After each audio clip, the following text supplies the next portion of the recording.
Hey there, welcome back to Quick IELTS Tips. If you're preparing for the IELTS Writing Task 2, you're in the right place.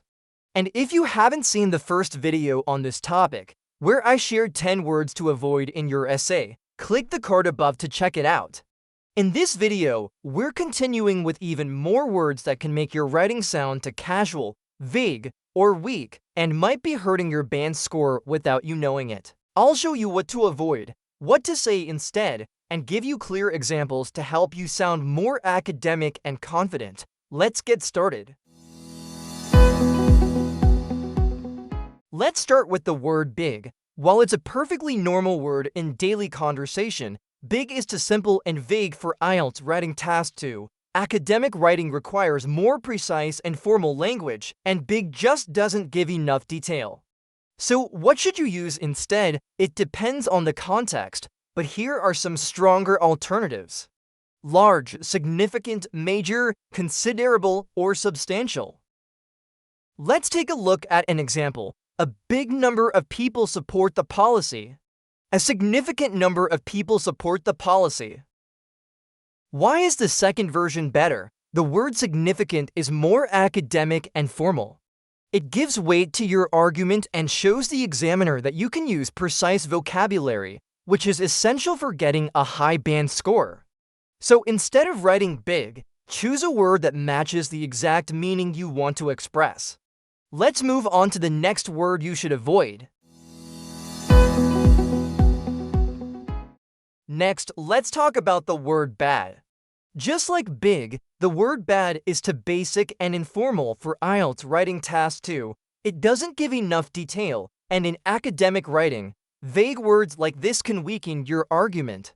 So what can you say instead? Depending on the situation, you can use more formal and specific alternatives like harmful, negative, ineffective, poor, damaging, or unethical.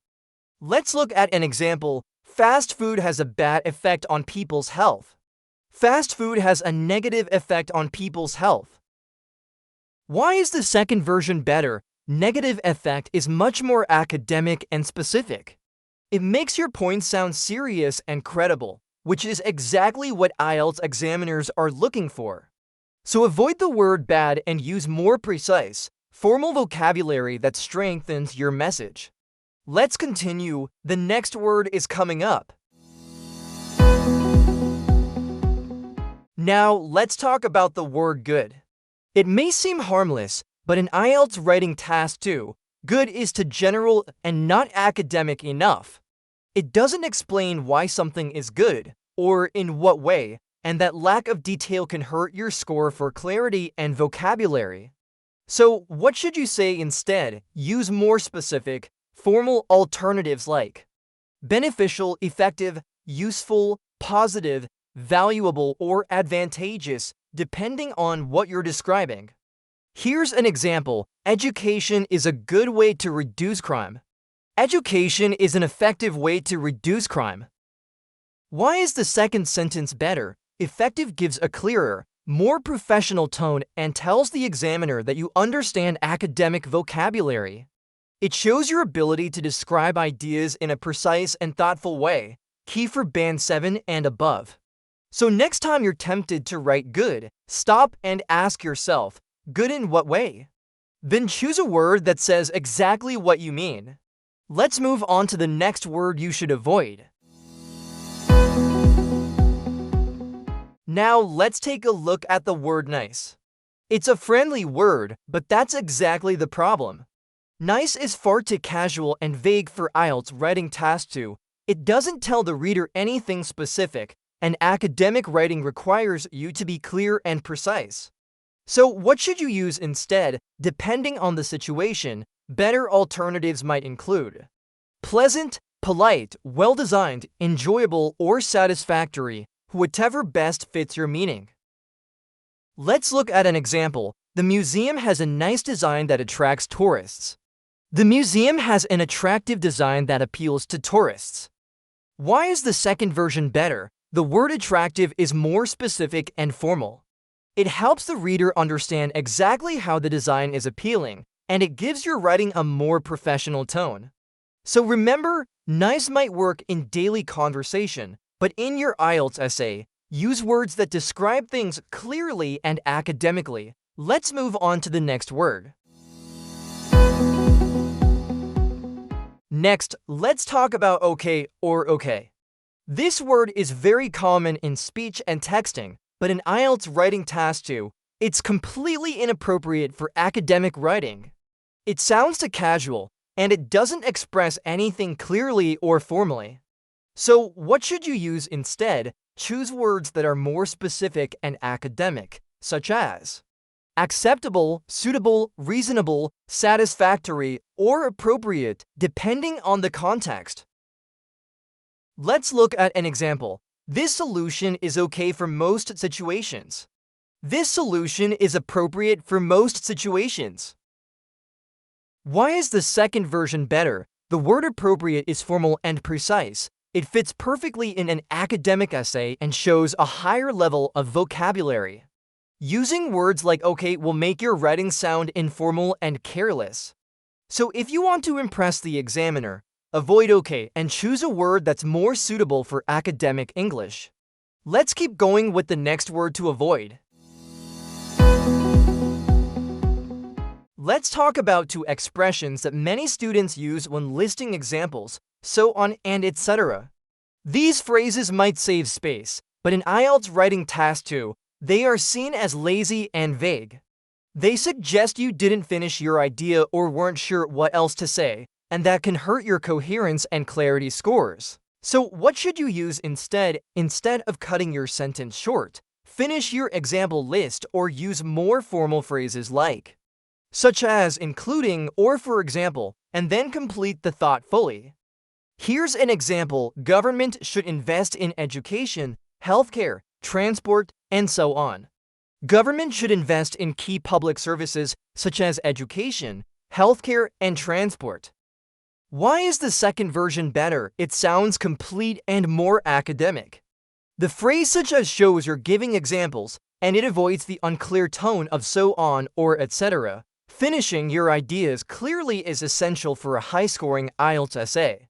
So don't leave your examples hanging. Complete your thoughts to sound more professional and precise.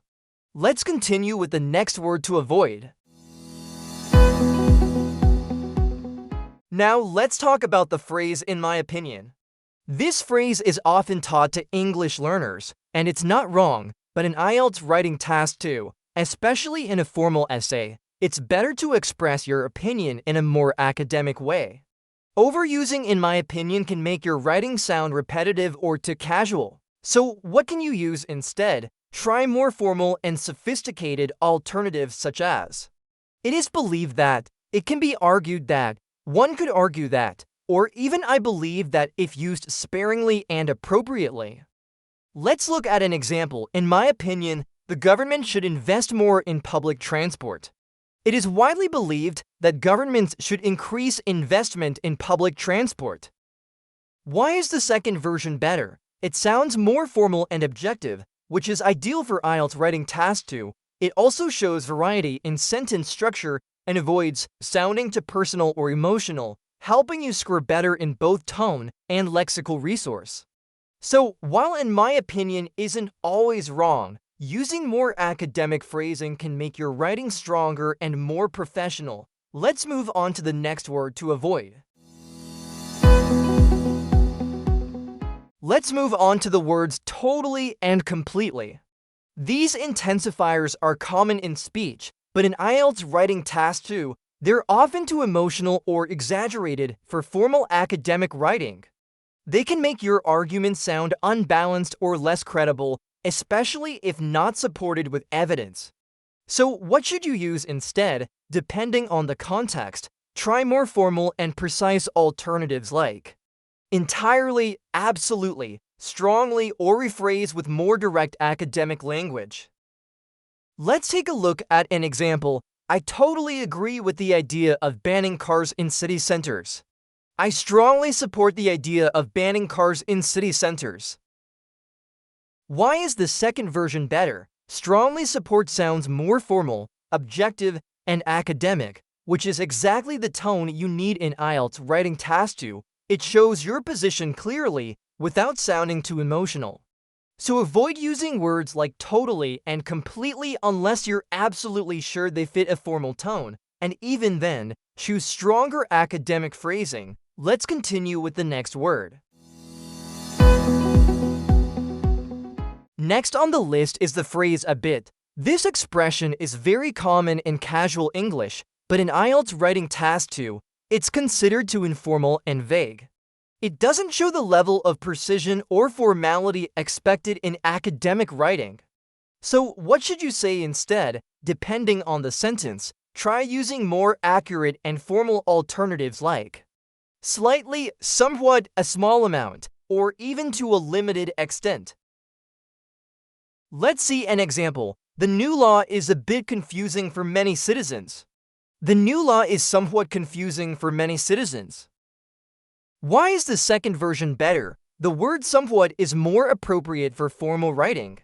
It communicates the same idea, but with a tone that's better suited to academic essays and shows greater vocabulary control.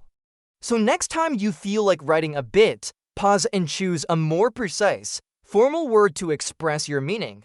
Let's move on to the final word in the list. Let's finish strong with the phrase a bunch of. This expression is very casual and should never be used in IELTS Writing Task 2. It's too informal, too vague, and doesn't belong in academic writing. So what should you use instead? It depends on what you're describing. Try more formal and specific alternatives like a number of, a group of, several, many, or a large amount of. Let's look at an example. A bunch of students protested against the decision. A large number of students protested against the decision. Why is the second version better? The phrase a large number of is much more formal and appropriate for an essay. It shows you're aware of the academic tone expected in IELTS and helps demonstrate a wider range of vocabulary. So remember, while a bunch of sounds natural in conversation, it has no place in your formal writing. Choose academic alternatives to stay on track for a high band score. And that wraps up another 10 words to avoid in IELTS Writing Task 2.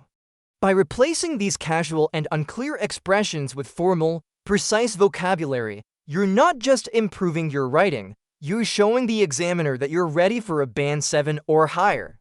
Which of these words do you still use? Tell me in the comments, and let's help each other get better. And if you found this helpful, don't forget to like, subscribe, and share with your friends who are also preparing for IELTS. Want more tips like this? Check out the first part of this series if you missed it. The link is in the description and on the card above. Thanks for watching and good luck on your IELTS journey.